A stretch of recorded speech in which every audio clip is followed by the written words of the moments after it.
Welcome to Electric Evolution Recharge, the podcast that electrifies your mind and sparks change. I'm your host, Allan, and I'm thrilled to have you join us on this electrifying journey. In our Recharge episodes, we dive deeper than we've done before into the realms of innovation, sustainability, and the electrifying future that lies ahead. So join us as we embark on this electrifying adventure. Tune in to recharge your curiosity and let's ignite the electric evolution. So hello everybody and welcome to our second Recharge episode. Now today is going to be a little bit different to what we've done before because I have my Full Circle CI team with me. Yay! Yay! So I have with me Michele Liddle, who is the Digital Ops Manager for Full Circle. There she is, waving. And I've got Chris Hunter, who is our marketing manager over there. Look, we also call him Captain Haddock. Indeed. That's another story. Yeah. Nothing fishy about that. Hey, there you go. So I wanted to start off. So we all work together as a team. Now there are other people involved. So there's Tom Stanhope, who kind of produces all the podcast episodes, and he's an absolute star. And also my son James also does quite a lot of the analytics for the website and things like that. But anyway, so let's start off by Michele. Right, give us a little bit of your background, my love. She is all things design and digital and social media. Is this woman? Hello. She is my lifeline for a lot of things online. So Michele, come on, give us a bit of your background, darling. I think you actually referred to me yesterday as your second brain. Oh my which God. was terrifying. Yeah, I know. I think Chris wouldn't want to give me, any more brain because, but you are my second brain. Very disturbing through days. I'm going to think about that one. Yeah. I think dinosaurs used to have two brains. It's like having cows having two stomachs. Who knows? No, it's not the same, is it really? Right, okay, come on, Michele. Give us some of your background, darling. So, where should we start? When I left school, I went into doing a diploma in fine art, where my creativity really stems from. I left there and decided to get a job, as many people do, because money seemed more important than the rest of my education. So I went into insurance. Yeah, I went into insurance and stayed there for about 14 years. And then after that, I decided to become self-employed, which coincided with moving into military life, as my husband's in the military. So I thought, well, it'll be easier if we travel around for me to work for myself and be independent and do what I can, which involved, first of all, being a beauty therapist, massage therapist, makeup artist. I brought the creativity into that. And then I started learning about network marketing, which was actually where all my social media stuff comes from. I did that for a few years and then decided to become a virtual assistant. And as that progressed, that's where I met Liz and Chris. I know, and that is how many years? Nearly 2 years ago.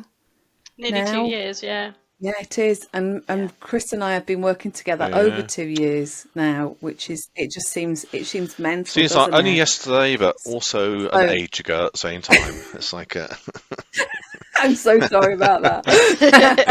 Depends what day it is. So Michele is all things on the creative kind of visual side and all the posts that we put out and kind of anything to do with social media. Michele does all of that. And she does end up being my second brain on days when I have no brain capacity left because I've kind of been thinking about too many things. That's what you get when you've got ADHD. You see, people who know me and have seen my posts, you'll realise. But that's another podcast for another day. But moving swiftly on to the man on the side here. I don't mean that sounds really weird, doesn't it? She doesn't mean that, Rich. no, sorry, my husband. That's a whole nother podcast. It's just the way we're lined up on this screen. Yes. So Chris is the marketing manager. Chris, totally embarrass you before I start this.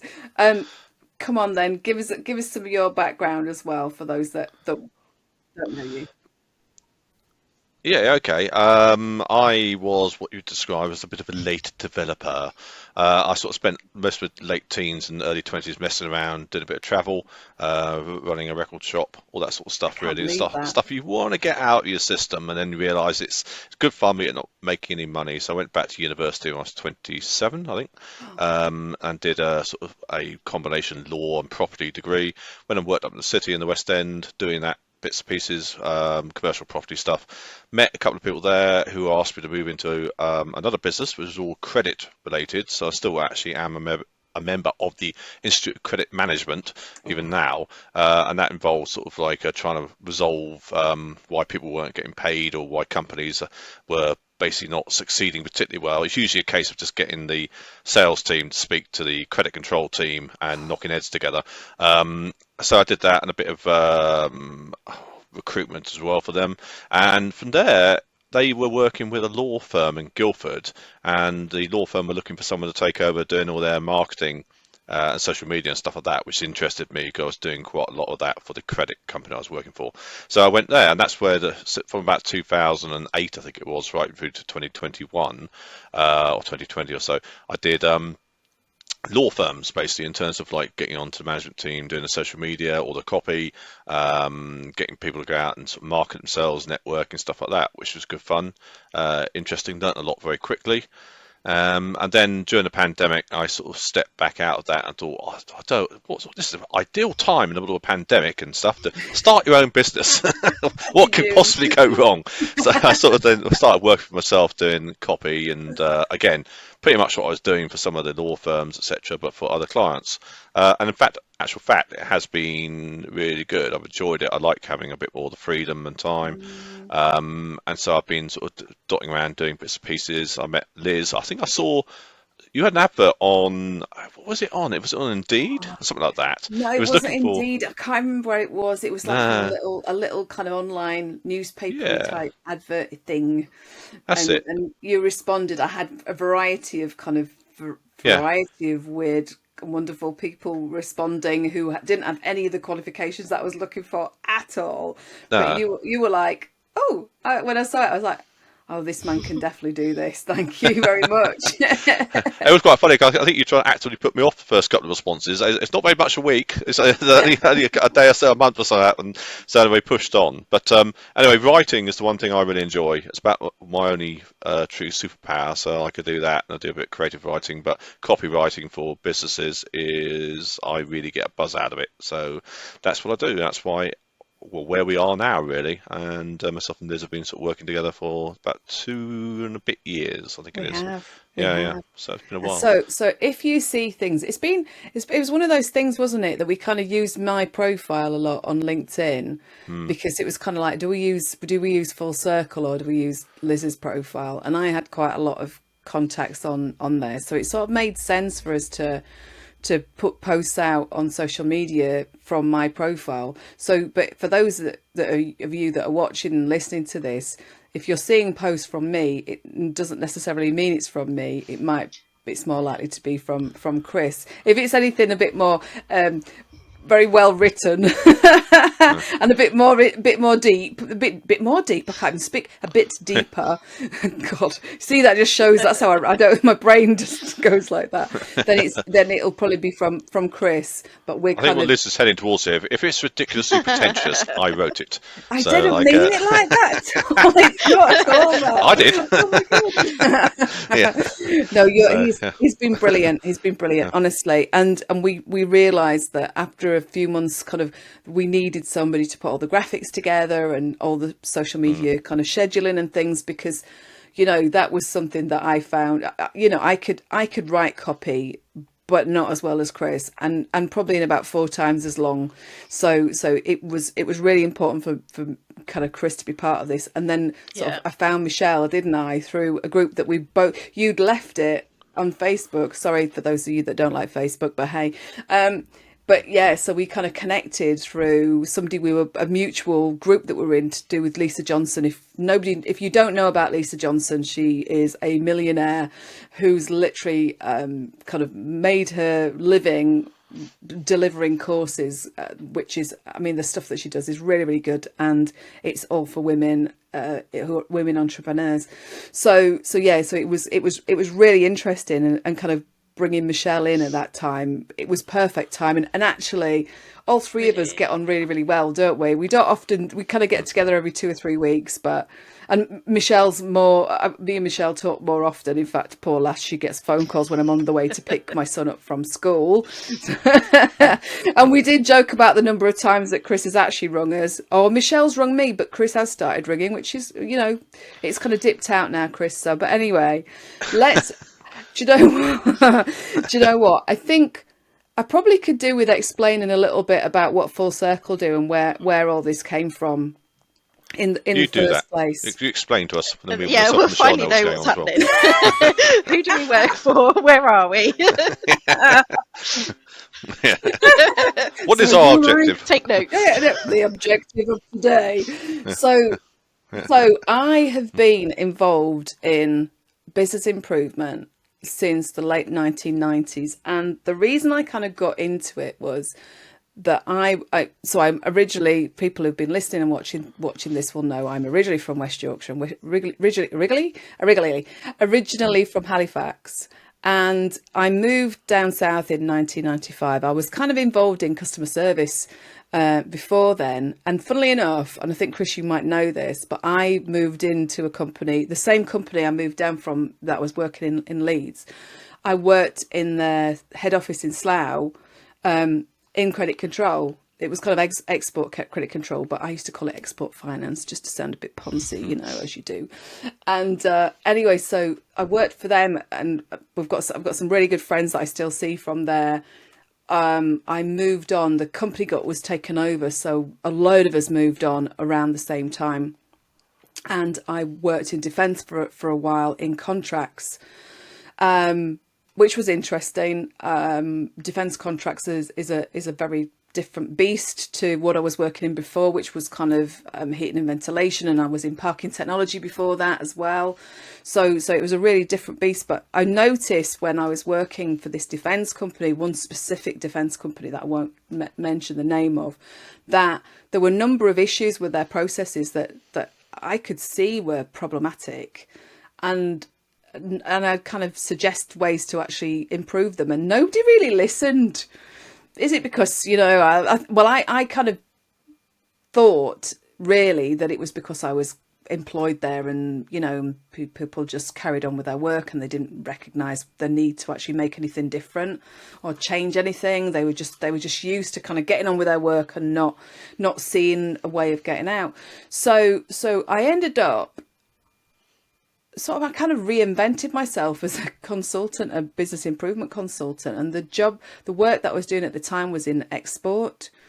But I learned, and then I kind of went into, I had a contract with a pharmaceutical company for about 18 months, working with this pharmaceutical company and looking at all their processes and kind of prioritising all the areas that they needed to improve, and helping and working with them and talking to them and interviewing everybody to find out what was going bad, what was going wrong, what was working, etc., etc. Because I've always been a people person, as you both know, and people who are listening and watching, hopefully you'll realise that I am. And anyway, so I went on to another company, and I was then a consultant, and I'd learnt a set of tools called lean process improvement tools, or lean manufacturing. People might have heard different terminology for this, which is all about kind of streamlining the way that you work. And it comes from originally it came from Japan, from Toyota, and it was originally called Toyota Production System. And I worked with quite a lot of manufacturers at the time and helped them on a contract to improve their processes. And then I had my son, and I did some very, very different things, as both of you know, that I moved out of consultancy for a while, and I made cakes for people like me who I'm celiac, and I found out a few years after my son was born that he's celiac, so I made them. I was called the Cake Crusader. And I won an award, which was great. I won a Free From Food award. I think it was about 2011. And then I kind of stopped. I did that for a bit. And then my husband got a little bit fed up with the amount of icing, sugar and flour that was around the house. So I decided that actually the best thing would be to try and move back into training and consultancy. So I kind of moved into allergy awareness training. And funnily enough, being a mum, and for those mums who are listening to this, I realised how much my confidence was hit whilst being, looking after my son. I really was quite underconfident. And I didn't think I could get back into business improvement. And I had a lifeline given to me because I'd retrained as a vocational assessor, which means that you can assess people on apprenticeships. And I retrained as a vocational assessor. And this guy who worked for Basingstoke College called Bob Park, and I will always say that he threw me my lifeline back into business improvement. So I literally ran business improvement apprenticeships for Basingstoke College, and I had about 60 apprentices that I was kind of looking after. They were all over the place, Essex and up in Durham and in Hampshire and in Berkshire where I live, and they were all over the place. So that was kind of bringing me back into business improvement. So and moving kind of on to where we are now with Full Circle. Full Circle is all about introducing continuous improvement, business improvement methods to companies to help them run their processes a bit more effectively and efficient than they are now, and not having to, giving them some time to run, to do things in a better way. I don't know whether I can explain it any other way than that, but it's it is about looking at what you do currently in your job and finding ways and using the tools that I've learned. So I love training. So I train people on improvement tools, and I take them through projects to ensure that it's like baby steps. You're teaching them baby steps, and you're taking them through a project so that it's physically doing something that's working, and they can implement it at work. And it makes a difference. It teaches somebody different ways of thinking, like problem solving, and just a way of questioning what you're doing rather than just accepting it, rather than thinking I'm sorry, but I call it, you're not just a spod working, at a company. You matter. And I try and empower the way that they think about the stuff that they're working with. So yeah, that's very long. This is a lot longer than your introduction. I'm sorry about that. The people need to know. And that's the podcast. Yeah, and that's all for today.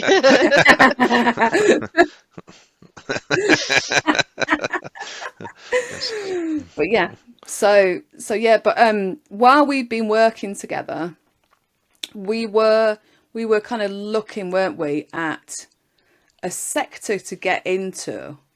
And because of who I'm married to, because I'm married to a professor of climate science, it seemed to be, it was at the top of my agenda to try and have something that involved net zero and climate change, etc. And I'm not like my husband. He's a very, very intelligent scientist who's been involved in the IPCC report. If you listen to episode 2, I'm interviewing him on that, by the way. But for us as a family and as a business, and and me as an individual, that was important. So we were kind of looking at sectors within that sort of renewables, kind of electric vehicles and the infrastructure, clean energy, anything to do with net zero. Yeah. We were kind of looking at that, weren't we? Yeah, I think we went back to conversation about this. I think we were looking for sectors that are actually trying to do some good, Yes. rather than just sort of like going, following down any old path, really. But ones that aren't static either, because I think there's quite a lot of sectors which are, I suppose you would use the expression, very mature. So there's a lot of players in there, but they're not doing a lot now. Whereas the renewables and EV sector, etc., are developing very quickly, the innovation speed is quite astonishing once you start learning something about it, which means that the businesses within it also have to change radically at speed, which then produces the opportunity, which I'm sure Liz will now expand on a bit more I now. have to say, I was thinking, sorry. It's right. Do you know? I was thinking that I don't think any of us, when we Go on. decided to go into the EV sector, realised quite how fast it actually does move. It's almost daily, isn't it? Something happens, or by the hour, and you're like, ah! So it is very fast paced.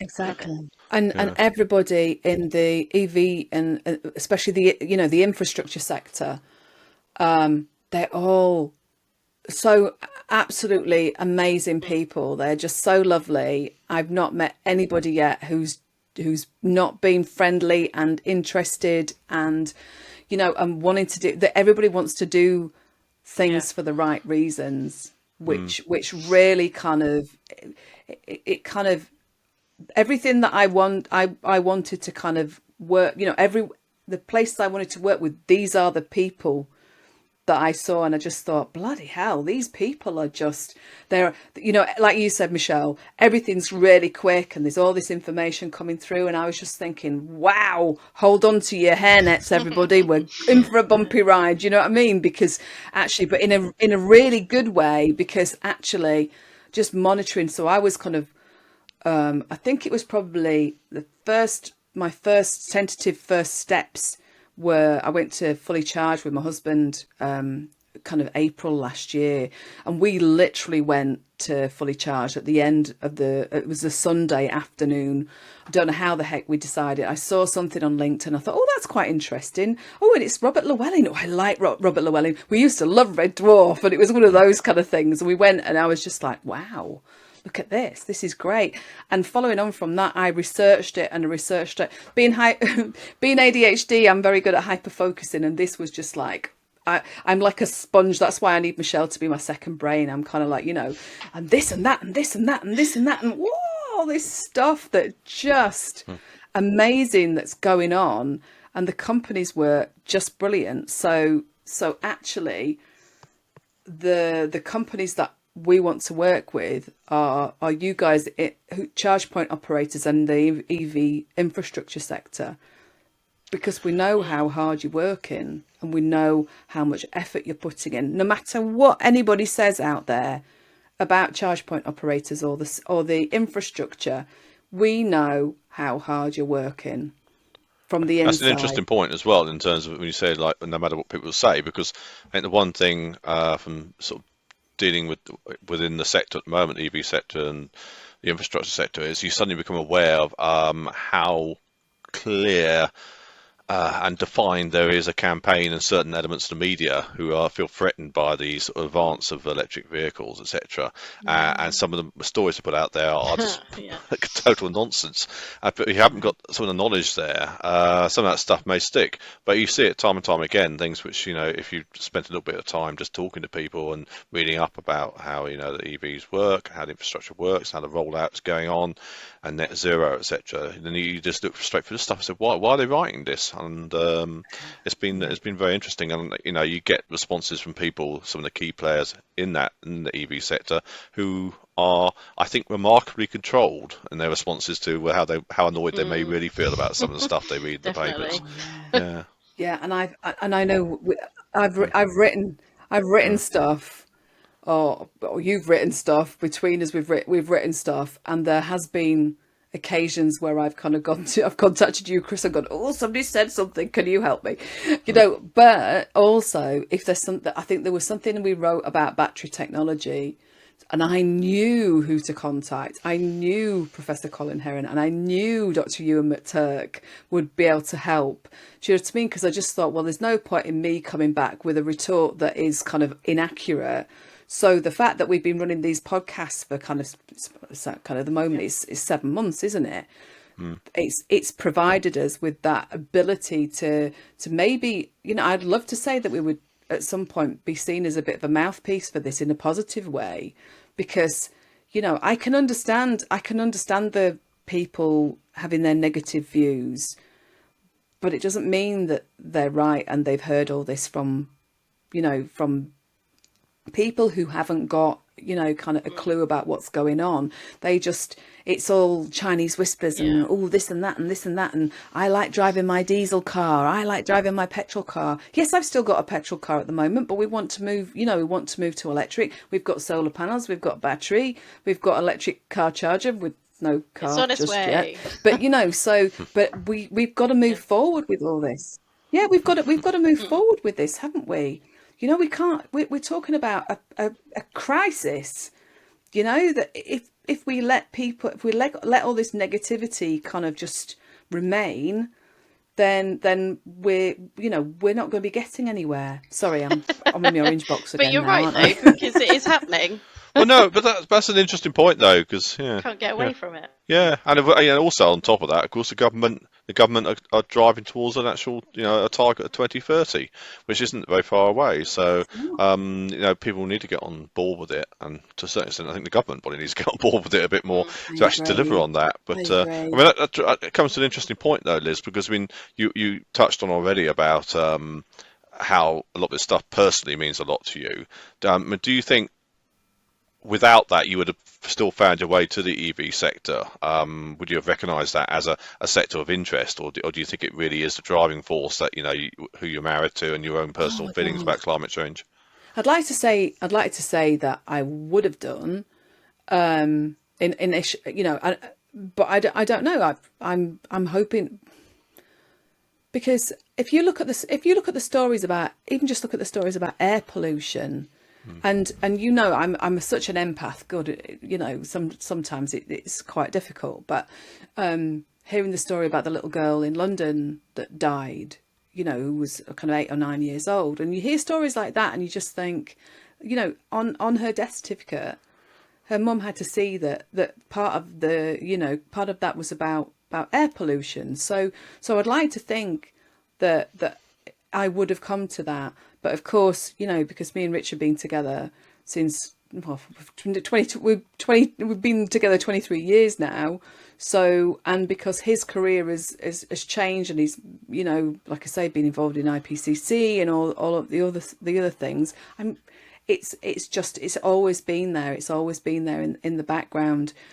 I suppose part of this is about me feeling that I'm giving back a little bit as well, and trying to support companies who are also doing the right thing, and whether we agree with it or not. I know the answer to electrification isn't just everybody having an EV and the charging infrastructure. There's a lot more to it than that. But for the people that are involved in the infrastructure, I just think they're doing a massive job, and they're facing all sorts of kind of issues.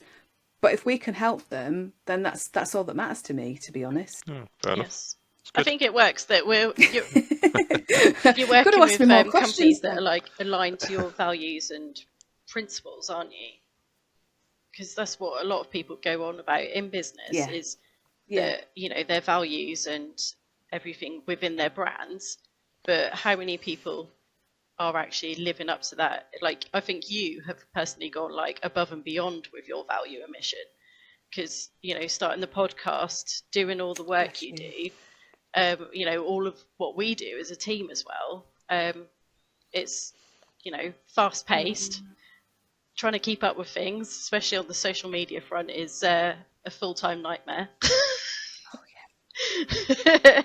Yes, yeah, which I'm afraid you're kind of rowing the boat for that one. I'm sitting here now, and I can see in the corner of my eye the Twitter feed pinging up, and I'm like, oh, what's happening now? Every time I see that little blue bird. But no, you're right. It does align with my values, and you both of you know that. So I would like to say that I am always honest. I live with integrity. I like to be transparent. You don't get bullshit from me, whether you like that word or not. You do not get bullshit from me, whether that's just because I'm a Northerner, Yorkie. But I like. I think you've just lost our U rating for this. It's like we're going to be on X-rated now for that. Beware of bad language. But it is literally that is it. I am there to help people. I want to help people, I want them to succeed, whether if people, because people are moving around a lot, and also I kind of keep saying, don't I, watching some of the charge point operators, it's a bit like watching Pac-Man. You kind of like, you've got one and then it gets eaten up by another company and stuff like that. But actually a lot of the stuff that the stuff that I teach people on the training programs that we've got are things that they can take throughout the rest of their lives. I've had people coming back to me. There's a guy, and I always talk about it because I used to run these sessions on Facebook called the Weekly Chinwags, didn't I? And there's a guy that basically was on a training program with me back in kind of 2016 that I was running. He was interested in improvement anyway, but he's now a continuous improvement manager for a really high, well respected company, and I'm so proud of him, and it's things like that actually, part of me, I feel a little bit emotional saying it, but I'm kind of thinking I helped him, even if it was a tiny bit, and he wanted to do it anyway, but just to kind of feel that. So sorry if you think this is a bit mushy when you're watching and listening to this, but actually this is how I feel. I like to be able to feel that I'm doing something that's going to make a difference. And has he given you any money for that? Nothing. You put him where he is. Not a penny's come your way. Hey, no, but the best thing about it is he is now going to be driving. He's getting a salary sacrifice car, an electric vehicle. He's going to be getting one in the next couple of months, an Ioniq 5, and having a charge point installed at home. So hopefully we might have even kind of, encouraged him to do stuff like that. So, and this is what this is about. The podcast is about trying to kind of... Is your face and logo going to be on the car? That's what I No, let's be ashamed. Really? Oh my God. No. Well, I think that'd be far too scary. More me than this one here. Flipping heck. Come on. But no. Maybe just the logo then. I could do that. I could just do that. But yeah, so, like I say, it's about making a difference to people's lives, because actually learning different ways of thinking when you're working, that's how I see this. I see improvement as just, it does make you think differently. And usually what happens is I start talking to people, and I've probably said to you guys before, I've had a group of like 18 people, and I've had like 3 or 4 of them with their arms folded, kind of, going, I don't know why I'm here. I'm not going to be listening because I've been forced to come on this program, and actually, I'm not interested. I could be doing my job. And at the end of the day, I've put things anecdotally in, to them. I've got them to do all these, the activities. I was talking to Kate Tyrrell about this earlier, actually. I was saying, I bounce around a lot when I'm running training, and, I get them to build various things and give them cow buzzers to tell them when they're finished. And, it's not a boring program. It's kind of me trying to make sure that it's memorable. But what they come out at the end of is, end of it is something that will benefit them, benefit their businesses. It'll save bloody loads of money for a start off, because actually, if you're doing something, you're having to do it 2, 3, 4 times because the process isn't set up properly, then actually what we're doing, what we do is we reduce it down and say, right, okay, how do we do this right first time? So that you're not having to do this 3 and 4 times. You're not having to get that thing signed by that person 5 times because you haven't got the right sign-off levels. Or if you're sending out a technician to site, actually, well, I sent that person and that person can't effect a repair because they're not qualified. So we're having to send another one and they can't do it either. And, so all of this, we look at things logically and kind of go, right, okay, how do I get them to say, I challenge them and say, how can we make this better? So this isn't necessarily all coming from me. I'm just challenging them and putting ideas in their head. They come up with it and they're learning as they go through. And I just love that, because when you see those folded arms unfold and that light bulb moment in their head that goes, actually, do you know what? This could really help us.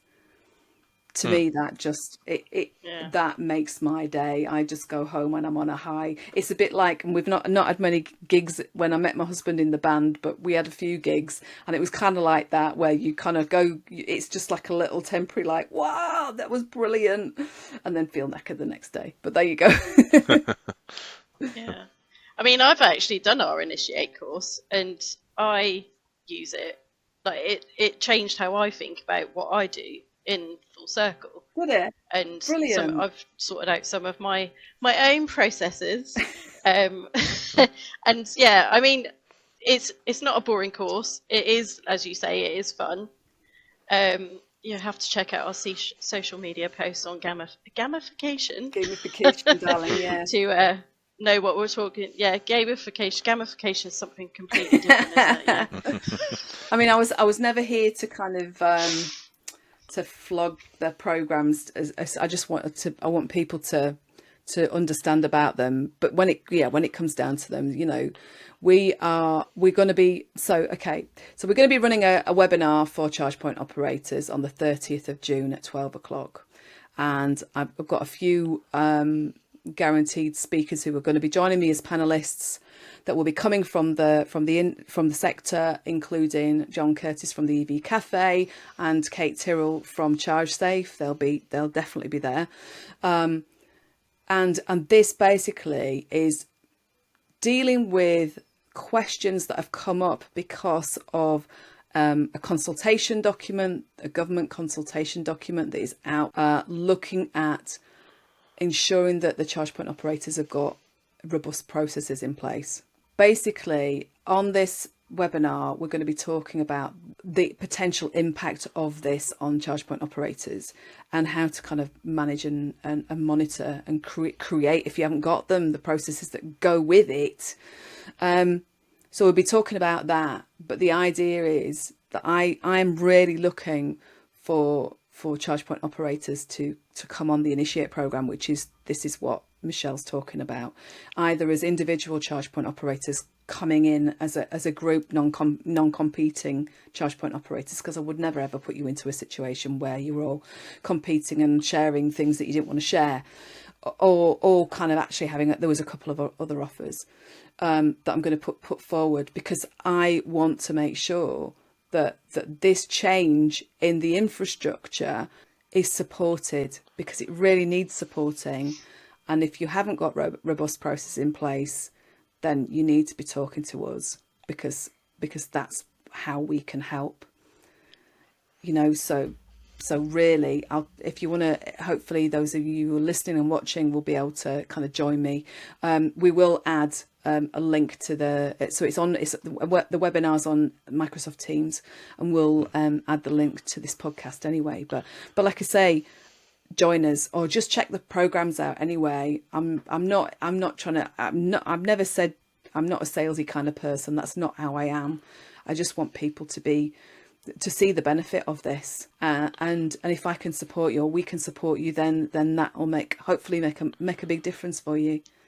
I think also, you know, it has to be stressed that reviewing your processes and then, you know, making the change, or we could move into the comment on, you know, continuous improvement on these things, is essential when you're in a sector that is moving so quickly.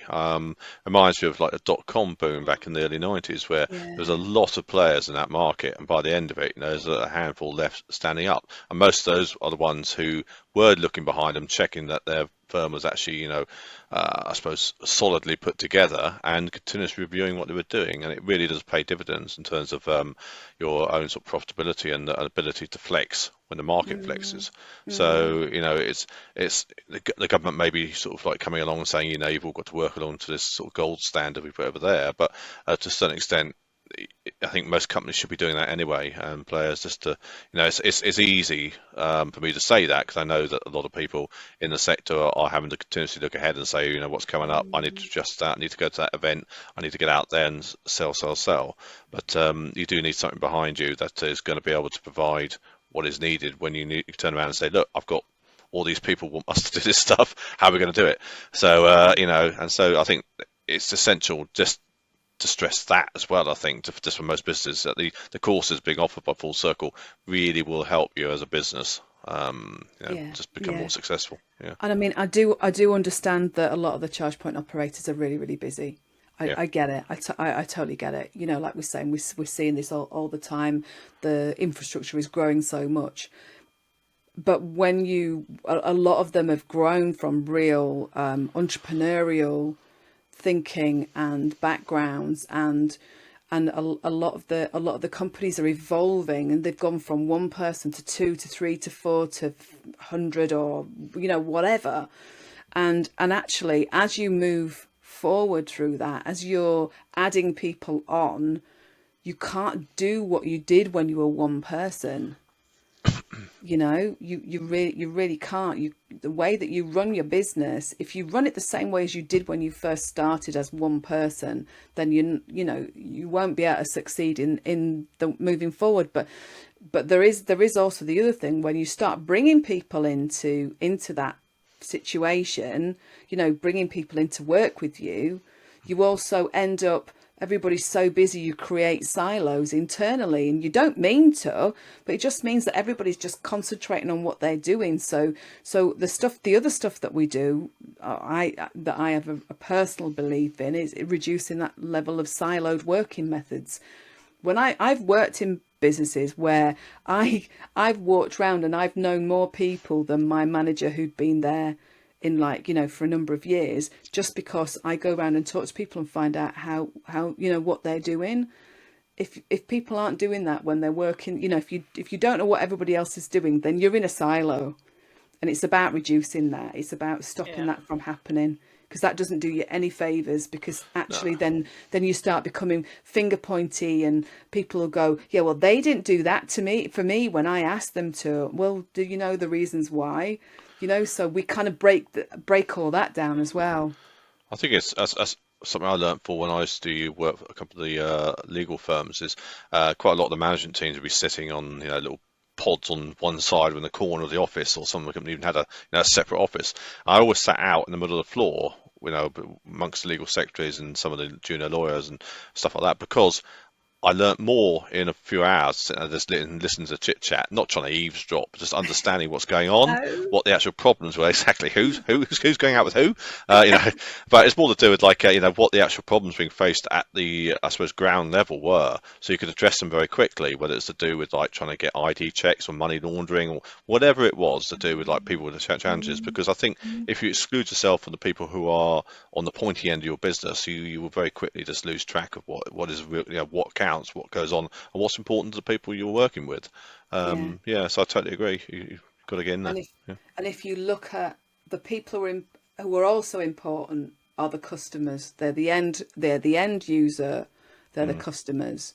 And actually, it's kind of looking for companies to actually look at their customer service, for example. Have you got somebody sat at a charge point who won't work, or you're not answering the calls, or or actually you're just getting complaints and you're just sitting on them because you haven't got time to look at it, or you haven't got time to look at the number of complaints you get. There's all sorts of things operationally, financially, across all of the, even in sales. I've worked with salesmen, and I'm sorry if you're listening and if you're in business development, but I've worked with people in business development previously who have sold solutions that weren't fit for purpose because of the fact that they didn't do all their checks in the way that they should have done. So there's all sorts of stuff that you can see. It's and like these guys specifically were commission, so they'd get a salary and commission, but they get it upon the sale rather than on the project implementation to make sure that they sold it the right, in the right manner. But, so there's all sorts of stuff that you can look at across the board, that maybe when you're listening or watching this, you might your ears might prick up and kind of go, oh God, yeah, that's kind of happening here. But it might not be. It might not be. You might be absolutely perfect. You might be wonderful, and the days are always rosy, and you've always got time on your hands. And, well, not time on your hands. You always you never got a big pile of to-dos and all that kind of stuff. You might be fabulous and you work together with everybody. But if you're not, then please just, join us on the Contact webinar. Liz. Hey? So contact Liz. I did contact Liz. Shameless plug. Well, you've got to do it somehow. And this is the first time we've actually done anything like this, and so I hope it's been interesting watching this and listening and listening to it, she says in her best voice, poshest voice, but yeah, contact us. We are here. Hey, Liz. Yes. I am Mr. Sales, so once again, just let us know when's the time and the date. What's the important information you need to know? So the date of the webinar is the 30th of June at 12 p.m. Yeah. You can register through the link on the podcast, or you will just look at any of our social media posts, and the lovely Michele will be sharing all the links on there. Good. Thank you. We like Mr. that. Sales. You can find it all over our social media. Yeah. It's And just please, covered. could It's you just all covered. do me a favour, who's listening and watching? Could you please share, leave a review? That would really help me out. Yeah. Yeah, Make my actually. life a lot easier. It would. Yeah, anybody who's watching or listening to this, as Michele says, the only way that people actually find out about this podcast is by kind of subscribing or liking or just putting some comments. Hopefully you've liked it. Hopefully you kind of appreciate. We do put a hell of a lot of effort into all of these sessions, and this is, like I say, the first time that we've had one with all three of us on.